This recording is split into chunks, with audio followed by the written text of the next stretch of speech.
enhanced risk. Do you remember the severe category on Sunday night? It was enhanced.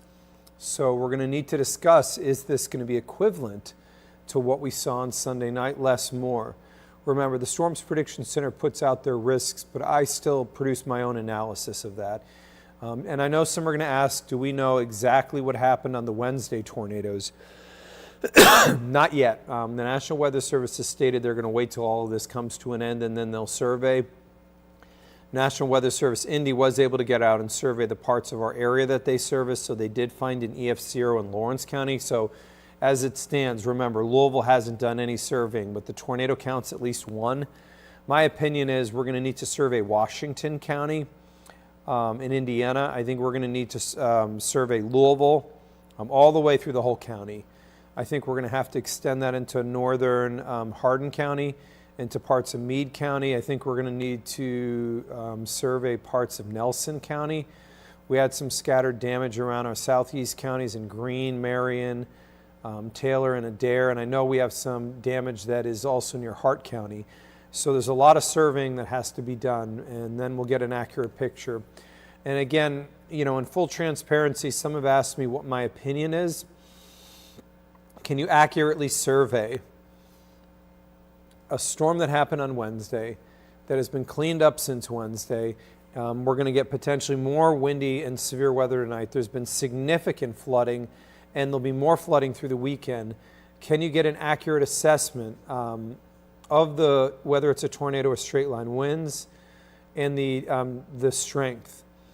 What I can tell you is standard protocol in my industry is we survey as fast as humanly possible because we know the atmosphere can disturb.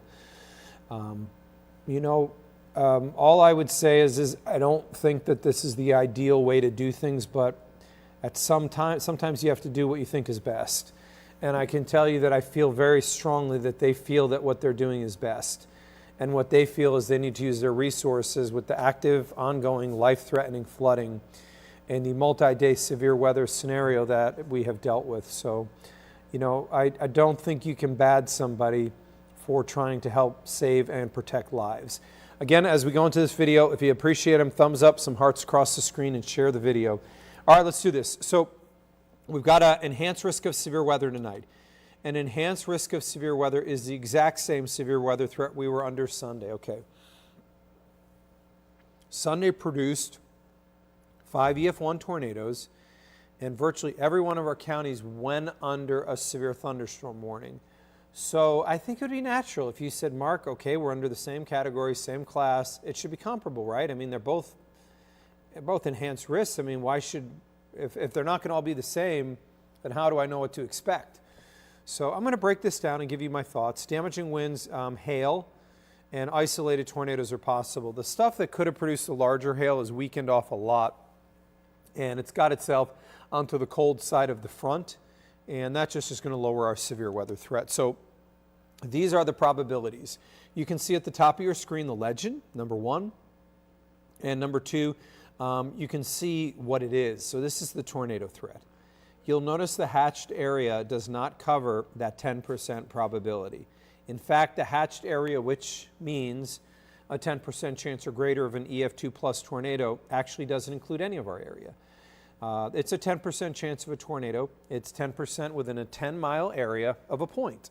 So if this is your house right here, 25 miles of a point. So if this is your house right here, it's a radius. So they're saying within 25 miles of where you live, if you're in that 10%, that you could see a tornado. They've got a 5% chance from Paoli, East End, Louisville, through Frankfort, through Campbellsville, and just a 2% in our far northern counties. It's such a low threat, we actually don't even have it on our legend. And last, we've got a 30% chance of damaging winds west of I-65, with east of I-65 under a 15%. You don't see a hatched, so they're not warning of destructive winds. These, again, are important things to note. The severe thunderstorm watch that was in effect until 10 p.m. has been canceled. I think we got 1 or 2 warnings in that entire watch. Should it have been issued? I think you can make the assessment from that. If you got 1 or 2 warnings, should the watch have been issued? One of the problems is is that computer models can help, and they do some things well, but they just don't do everything well. And they showed almost all the storms out there today being hail producers, and they even showed some tornadoes in our area. The reality is that didn't happen. The reality is if you recall, when I did my video on Wednesday, I said the data is showing this cluster of storms going crazy, and it never did. And I told you that it was actually in the wrong spot in the data, that the data showed that area of really strong storms was right in front of the line, and it was off by about 75 miles. So computer model data, like I said, is helpful. It's like anybody that's is any profession whatsoever. You guys have tools. We have the same tools. We use tools. Sometimes they work, sometimes they're not very good. So here's what we have ongoing right now. There are thunderstorms in southern Indiana, and they do cross over into Kentucky and Oldham County. Thunderstorms extend from Madison westward through around Republican, Deputy, and then west of Jennings, Indiana.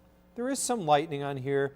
There's not a ton of lightning, but there's 56 lightning strikes in the last 30 minutes. Wide perspective shows, wow, there's a lot of storms to the west. But I do want you to notice, none of this is severe thunderstorm warned near Bloomington. And I'm just going to zoom in here briefly so you can see. The storms right now are west of our area. I'm actually going to put on here, if I can find it, a ruler so I can measure the distance on how far it is away from our area. Here we go. So they're only about 35 miles away from our area. I'm going to come back to this, but just remember, nothing is severe anywhere within that line right now. And that's on the northern side. But you do see when we head southward, there is way more severe. So there is something out here that has a tornado confirmed in southern Illinois that is 100% moving in our direction. There's so much lightning that you can't actually see it. But I'm going to explain something about this, and we'll come back to it. What you notice here, though, is a bow shape to this line. And then second, you're going to notice that line, for some reason, extends out further. So this is something I want to show you. Why is there a tornado confirmed in that specific area? Since you ask, let me show you. And let me go back 2 hours because I think it's going to be a little bit more helpful. That's 2 hours. See how that storm's ahead of the line? We call that a renegade. When a renegade gets ahead of the line, it has the entire atmosphere to work with. It doesn't have to share with the other storms. But what you'll also notice is that is getting absorbed into that line. Normally during these complicated mergers, we can see an uptick in terms of intensity and tornado production. But normally after the merger occurs, we would then see some level of weakening. But that would at least then go to explain why we have that there. Is the entirety of the line severe and tornado warned? Well, since you ask, no. The northern part of the line is not. The portion of the line that is coming out of Missouri and moving towards Carbondale, Illinois is, but that is not the entire line. There is a huge portion of that line that is not warned in Arkansas, and then we have a bunch of severe thunderstorm warnings as we go in southwest Arkansas. Arkadelphia into the Arklatex, down in far southwest Arkansas is where we have more warnings. So we have scattered warnings to our west. If you watch me on Wednesday, if you watch me on Sunday, it wasn't scattered. It was not. It was everything. Literally everything was warned. And so one would say that this is not the same system. Something is different, and we'll go back to what is. What we know is we continue with a powerful low over the southwestern U.S. And if you've watched me for days, you are probably thinking, that has not moved. You're right. Nor has this high. The high, don't underestimate the importance of that. That high over the southeast has served as the server. It set up the atmosphere with tons of moisture for that low in the western part of the U.S. to utilize this fuel and produce a ton of severe weather, and for us, an absolutely absurd amount of rainfall. And so the combo of both of these is critically important. So from here, I do want to look at what we look at a lot, is what do we have out there. So Louisville right now, we, last two times on Wednesday when we saw severe and on Sunday. Wednesday was 78 on on storm arrival, and Sunday was 75. That's funny. It's 59 in Louisville. And the dew point's only 54. I mean, you're probably thinking, Mark, I pay attention, my friend. You say it's got to be warm. It's got to be humid to generate fuel. Come back to that. Look at a couple of other locations. New Albany right now, 56. The dew point's 53. I mean, it's not enough. Well, let's go to E-Town. One thing I want you to notice about E-Town, because this tells you a lot. It's foggy. What is that telling me? It's telling me that the front is located here. And it's 61 degrees in E-Town. I'm going to come back to why all this matters, but the dew point's a pinch higher. We also know that when it's foggy, it's not windy. So we know that we absolutely lack something in this setup, and that is low-level wind flow. It's only 12 miles an hour in Hardinsburg. The winds are only 10 miles an hour in Lanesville, 4 miles an hour in Munfordville, and 8 miles an hour in Carrollton. And now let me say even more. That's not the sustained current wind. That's the peak wind gust. So you have a very, very, very different scenario from when the winds were gusting at 50 miles an hour on Wednesday ahead. And on Sunday, before that system got in, we had 30-mile-an-hour winds. So we had, in the lower level of the atmosphere, an amazing amount of wind energy. We do have wind energy on this, but there's something different. And what is different on this one is it's way colder. So I want to explain why this matters. When you get cold, a cold day, and I'll use this as an example, when we get cold and we have lightning. So when we're cold with lightning, you hear thunder rolling across the sky. You hear that really, really rolling thunder. And why that happens is because it's cold. So what the cold does is it creates an inversion aloft. An inversion acts as a barrier. So it acts as a barrier for storms being generated. So they run into this wall going upward. That's number one. They also act as a barrier going this way, which in this case is super important. If you have an inversion aloft, if you have cold temperatures on the ground, and you have this actually really warm above the ground, you create a barrier.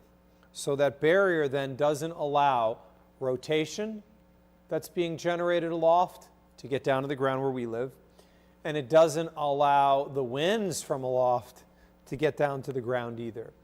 On top of that, we know that these inversions are hostile towards advancing thunderstorms.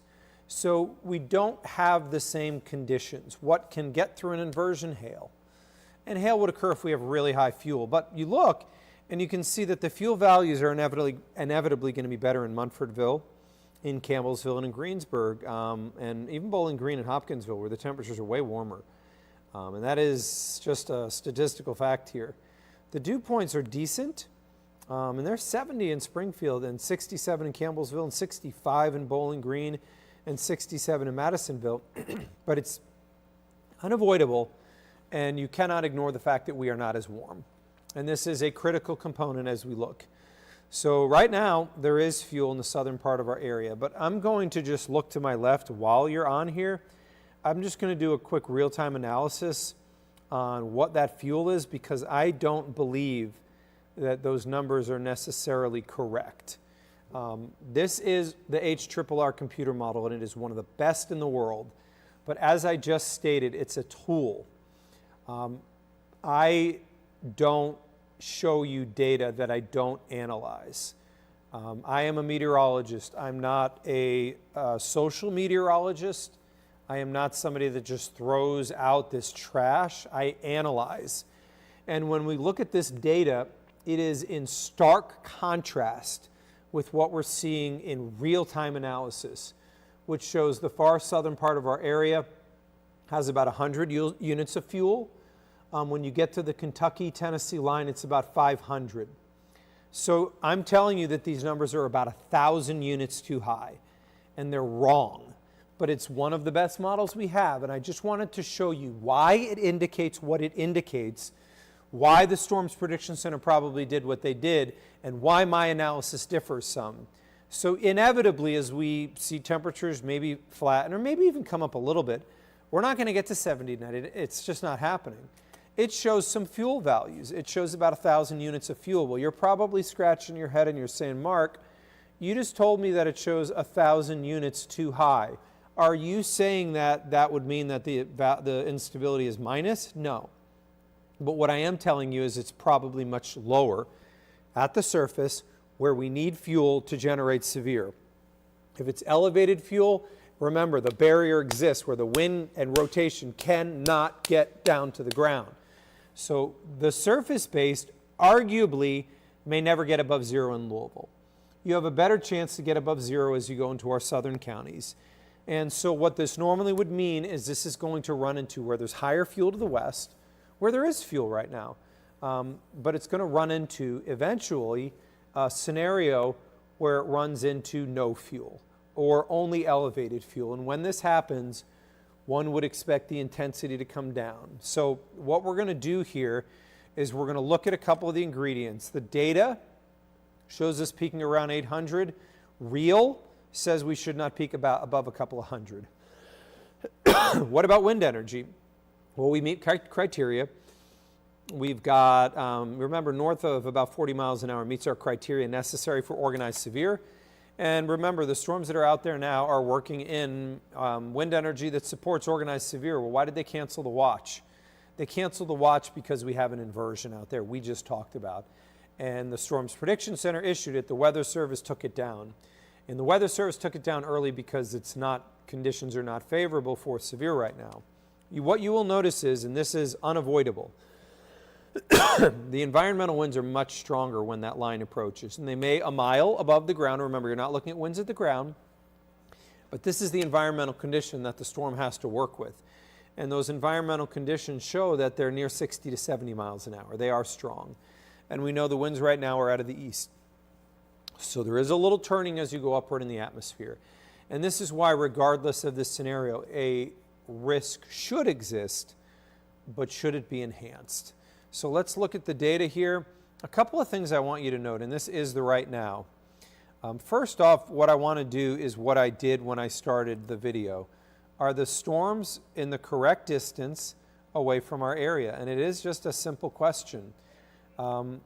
They're actually a little bit too far west. The storms are actually a little bit further east than what the data indicates. So it's not a huge amount, and I would say it's not necessarily important in this case.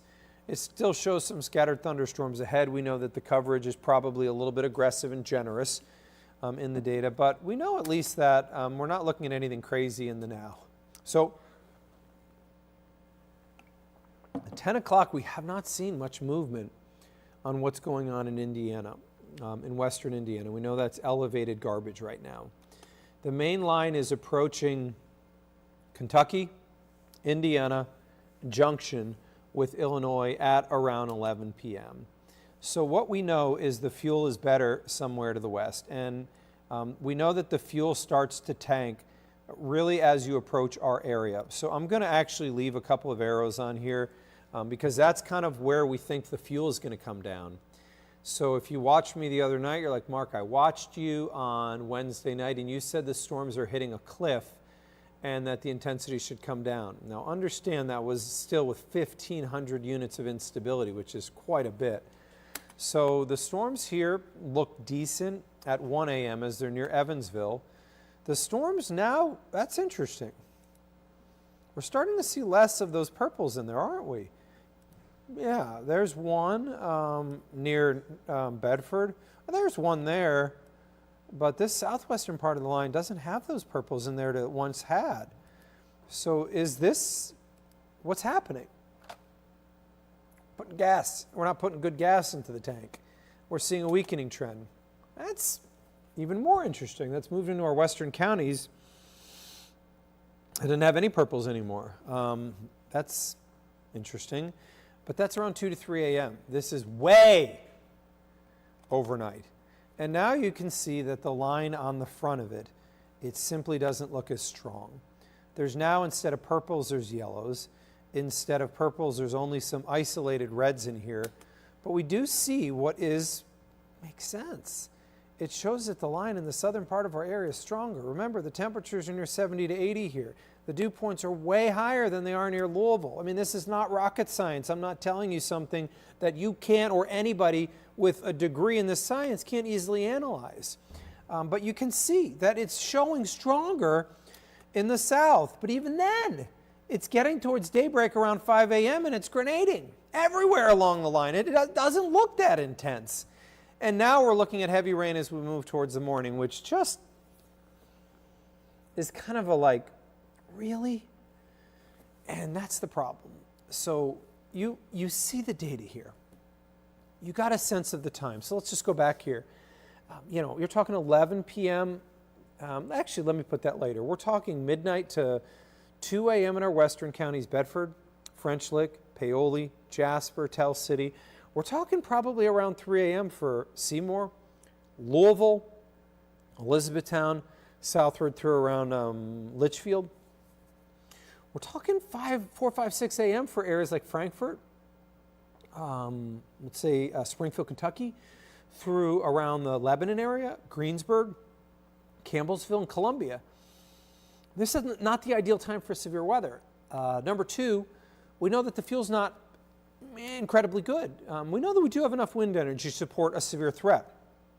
So should we have a 45% probability of damaging winds all the way to Louisville?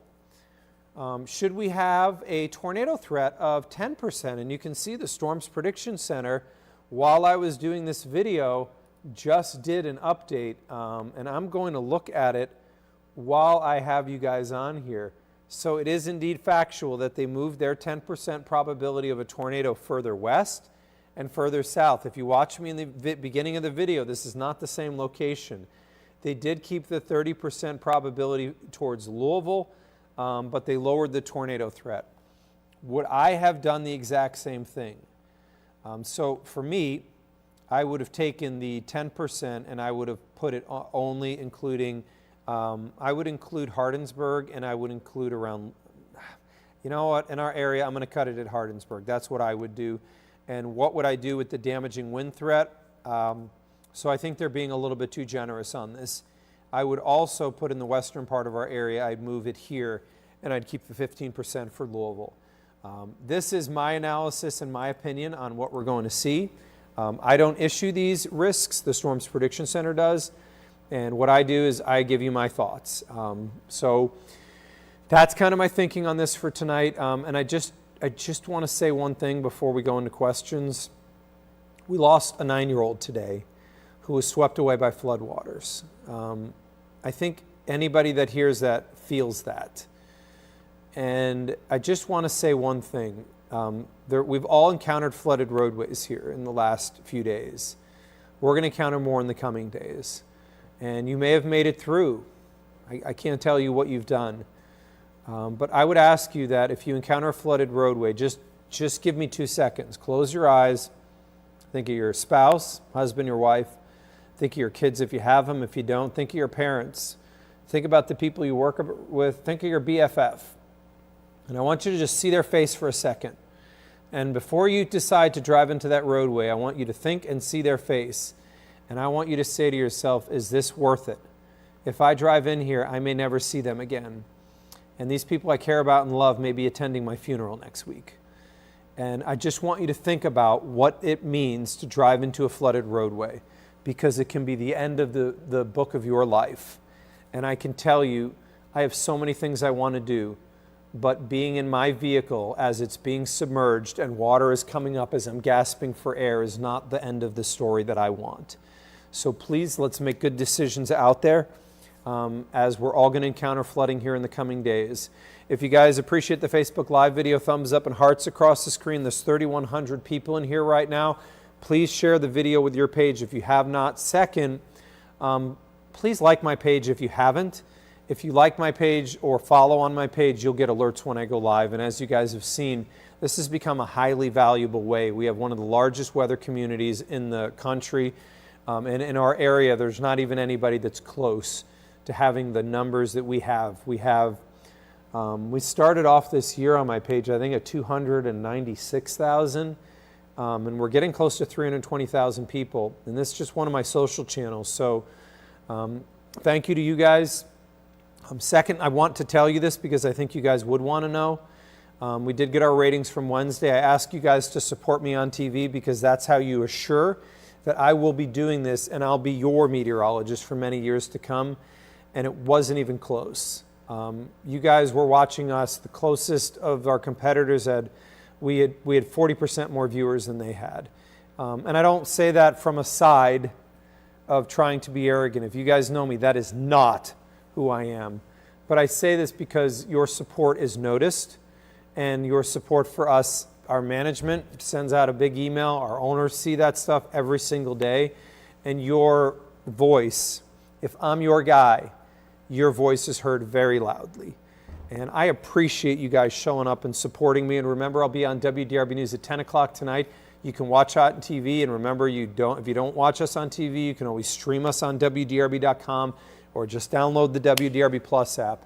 On Sunday, we had 81,000 users on the WDRB Plus app, 81,000.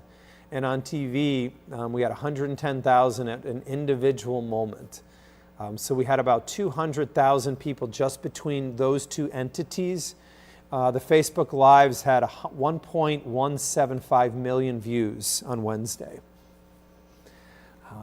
You guys, your support for me is overwhelming, to say the least.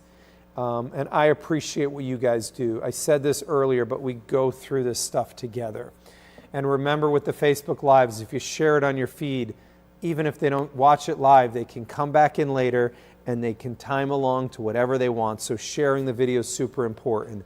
So with that said, let's open it up to some questions. Somebody said they had us on 3 screens in their house. We appreciate that. Thank you. Somebody said we all owe you ice cream. And I just want to say something. I'm not going to tell you this for any other reason than I just think it's cool. Somebody sent me a homemade ice cream kitchen gift certificate. Just so you know, I mean, we know how much you guys appreciate us. And I just wanted to say that, you know, this has been, I know, a hard week for you guys. It's been a hard week for us as well. I don't even know how many hours I've worked in the last 7 days. I know that I've gone to sleep talking about weather, and I've awakened every morning looking at weather data. I've been giving guidance to all of our universities and schools that seek to let them know what to expect so that we can make sure that they are in a position to make good decisions. U of L baseball's on the field right now trying to play a doubleheader. And my advice to them was get these 2 in tonight. And you know, it's been a hard 7 days for us. But I just always say this: don't feel bad for what we do. We do this because we care about you guys. We care about this community. We're not someone that lives somewhere else that's, you know, just opened a YouTube channel or something. I mean, we walk around with you. We're shoulder to shoulder with you in Walmart and in Kroger. And, you know, when you take damage, it's our community. It's our people. It's our friends. And so we take it pretty seriously. So thank you to everybody for the kind words. Somebody's saying, I need a lifetime pass to Comfy Cow. That sounds so good. True story. And this should tell you how busy I've been. I haven't been to get ice cream in it's probably been 2 months. I like ice cream, but it's been pretty busy here. So maybe after this ends this weekend, I'll get a chance. Is there more heavy rain forecasted for Litchfield and Grayson County? Yeah. So I hate saying this. I know you've seen massive rains. we're probably going to get 3 to 5 inches more. So one thing I do want to mention here, can anybody give me a thumbs up? Did anybody watch WDRB News at 6 o'clock today? We have been working on a project, and since I was here really late last night, I'm like, you know what? I'm here anyways. Why don't I work on one of my projects? And we developed something and showed you today on WDRB News at 6 that we call the WDRB Virtual Flood View. So you guys probably know that we tell you how high the water is going to get. So I'm going to give you an example. The Ohio River in Louisville in downtown is going to crest at 35.5 feet. If we get 3 inches of rain, it'll be higher if we get more. So if I'm telling you we're going to see the Ohio crest at 35.5, you may be like, where's it going to be? Is it going to go past the 9th Street ramp? You know, is Captain's Quarters going to go underwater? I mean, is it just going to get to the bottom? Is it going to get to the roof? What about Zorn? What about River Road? What about the 9th Street ramp? What about West Point? What about the west side of Louisville? What about the Utica? What streets is the water going to go to? What about New Albany? Is the amphitheater going to go underwater? What about downtown? I mean, we're talking about this getting up 4th Street and getting towards the Galt House. What about the Great Lawn? How far up the Great Lawn is this going, Mark? Waterfront Park, how much is this going to be in Waterfront Park? Mark, what about 71? Is it going to go past 71? Is it going to get into Melwood? So we've been working on something to develop where you can actually see where the water is. So we can actually use model projections to show now where that water level is going to be. We debuted that today on WDRB News at 6, and I'll be showing it again on WDRB News at 10 o'clock. So you can get a sense of if it's your neighborhood, if it's your house, if it's your vacation house, if it's your friends, if it's where you shop, if it's a place you like to go, what street. I can go street by street, and I can show you exactly the water level that it will be based on the current forecast, which I think is groundbreaking. I think it is game changer. So we'll be showing that on WDRB News at 10 o'clock tonight, which is really, really cool if you have not seen it earlier. And you can see how wide the river will be, what it's normally like, and what it looks like. And it's jarring when you see how wide the Ohio is about to get. Somebody's saying they have baseball games in Indy tomorrow. Is it going to be raining all day? So in Louisville, I will tell you what I've advised, and that is it is going to be exceptionally difficult to get in games tomorrow. Indy will have a break early on, and then you probably see some rain pulling back in late. Any more questions here at 9:20? Somebody's saying I'll be watching at 10 o'clock. I told him, Rick, about the virtual view. Oh, yeah, the inundation? Yeah, it's something we're really excited about. Rick knows me pretty well, and he can... The smile on his face says it all. Rick can tell you how hard this was something that we kind of worked on to try to be able to... We've always given quantitatively how high the river is going to be, but we've never been able to show you. No, and it's different. Like, the show and tell is very different. Like, you can tell someone, all right, here's where the river's going to breed, what streets get flooded. And you can tell someone all you want, but like putting something on the map and giving you a visualization of that is totally different. Like, you know what's going to go underwater now. When you saw what the Ohio looks like now and what it's going to look like by Wednesday, what was your reaction? I mean, it's jaw-dropping. You're just like, you know, one of those. And it's just because it comes up so fast, too. You know, like over the weekend, the real estate around the river will dramatically change very quickly as that river. I mean, it's going to rise so fast. So. Right. So if you guys don't follow Rick DeLuca, make sure you do. Rick is on Facebook, Rick is on Instagram, and Rick is on X as well. We post in a lot of different places, and you'll be able to follow him. Sometimes I'm here, and sometimes I can't be just if I'm out of town on vacation or something. And Rick, if you don't see me, Rick is the one you should go to because generally he is the one that's here. So he's a great, great, great follow if you guys don't follow him yet. How about the drive from Tennessee to Louisville tomorrow? It's going to be pouring, and there may be severe in the southern part of Kentucky, so that is not going to be a fun drive. 68 feet on the lower, that is correct. 68 feet on lower and 35.5 on upper. Now that said, as I want to say one more time, that's predicated on the rainfall forecast verifying, which is about 3 inches right now. If we go past that and let's say we get towards 5, the numbers would need to come up. So again, all of this is important to note because all the rain hasn't fallen yet. Until it does, we're not going to have a good 100% on where this is going. Somebody's saying thanks for all that we do. We appreciate that, guys. We really do. Awesome weather team. I can tell you guys, we felt the love at a Wednesday. It's a horrifying feeling when you could have a tornado in a high population center. It's the most horrible feeling you can imagine when you know that one's done damage. And that's what we knew was happening on Wednesday. We identified exactly when it touched down and where it went. It was an awful feeling. It was awful. I remember the same feeling last year when the tornado came out of Jeff and it had the tornado debris signature heading into Prospect. My reaction will never change. It's awful. It's awful. And all you can think is, I hope, you think like, and if you're in my position, make sure, Mark, that you're doing everything you can to make sure that people will take shelter. And without just scaring them, obviously, do everything in your power to make sure that people will take shelter. The fact that we had a tornado an EF2 go through Jeffersonville and Prospect last year without fatalities, and the fact that we had a tornado go through, Plant Side Drive, north side of J-Town, the industrial park there, hit the Lexus dealership, cross I-65, Gene Snyder and 64, and go near Cal like that, and we had no fatalities, says a whole lot about you and you guys taking the warning seriously. So I can tell you this is a team effort, and I can't do it without you guys. So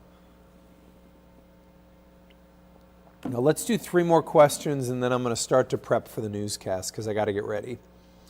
So 3 questions. Here's one. We got left out in Breckenridge County and had 6 thunderstorm warnings and no mention about it. When we have a lot of warnings, are faced with a complex situation, in particular when there's tornado warnings. We have to focus on where the threat is the highest, because there's times where our entire area is under a warning, and we do our best to try to make sure that we can jump. I get it. If my house is under a severe thunderstorm warning, even if there's a tornado warning to the north, I want to know what's going to happen at my house. So understand, we really try hard to make sure that we can zoom out and show the full view, but it gets very, very challenging when there are real legitimate threats of maybe not just a regular tornado warning, but we think that one's doing damage. So somebody's saying, I just got power back in New Albany. Just reading that is crazy. It's been such a crazy 7 days, and it's been such a crazy couple of weeks. Remember, we had 4 tornadoes in southern Indiana. Remember that Friday night into Saturday morning? That was 3 weeks ago. It feels like years ago now.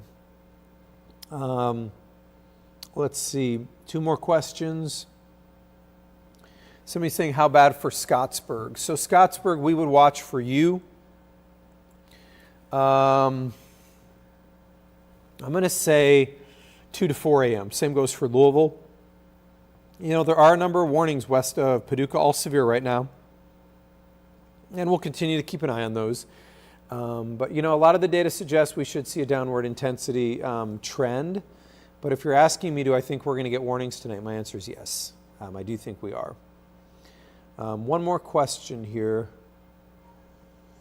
Man, and this isn't a question, but it's a great statement. Jessica's saying we need a boat to get out of our houses in Bullitt County. I mean, the flooding has been so bad, and it's just unfortunately going to get worse. Last question here. Somebody's asking about Brandenburg and Hardinsburg area. So you're probably going to see those storms in the Hardinsburg area, Brandenburg. I'm going to say, where are we at now? About 12 to 2. Damaging winds are going to be the primary threat, but a couple of tornadoes, in particular in Hardinsburg, are possible. So that's what we are going to be watching. All right, guys, it's 9:26. I do have to get ready for the news that comes on at 10. 2,000 people in here. Here's what I need from each of you. Share my video on your page. Let your friends know, look, you missed the live portion, but you can go back and watch it anytime you want. Number 2, I need you guys, every one of you, if you don't follow my page, click follow. That way you get an alert if I go live. I will be here tonight, so it is very possible I do another live tonight. We'll be on TV on WDRB News at 10. At 10:22, 10:37, Rick DeLuca comes on at 11 and 11:17, and I need you guys to support me on TV. So stop what you're doing. Make sure you tune on WDRB News at 10. We're on WBKI tonight, so note where that is on your cable, because there's UFL, I believe, on tonight on Fox. And if you don't have a TV that's connected to cable, or you can't get us through YouTube or Hulu, I think Roku allows you to as well. But you can always download the WDRB Plus app and watch any live newscasts you want. And you can go to WDRB.com. So I appreciate everybody joining me in here tonight. Hey, just so you know, a viewer just sent these in for you. Really? Yeah. Krispy Kremes. Dude. I'm serious. Look at it. I don't think that's going to be the Mark with a C. So you owe someone, give someone a shout out for sending you these donuts. Well, thank you whoever decided to send some donuts here for us. I'm calling dibs on those. Did you already get one? No, of course. No, they're sealed. Oh, they are sealed? Yeah. Well, we're going to have to we'll go bring them into production. Make sure that they get some. Okay, I got you. So those guys with production have been with us. You guys are awesome. I think Rick and I are equally just kind of floored sometimes. I mean, what we do is this is our job. We're supposed to do this. It's not, it's what we do. So you guys are awesome. I sometimes don't have words for it. So I'm going to get ready here. I'll be on TV on WDRB News at 10. I'm probably going to have to loosen the belt buckle now, just one loop, because after I ate that donut, it's... All right, so I'll see you guys on WDRB News at 10. And again, I might do another live video later tonight because I'll be here, so why not? So if you don't follow my page, make sure you follow it now. That way you'll get an alert when I go live. And I'll see you guys on WDRB News at 10.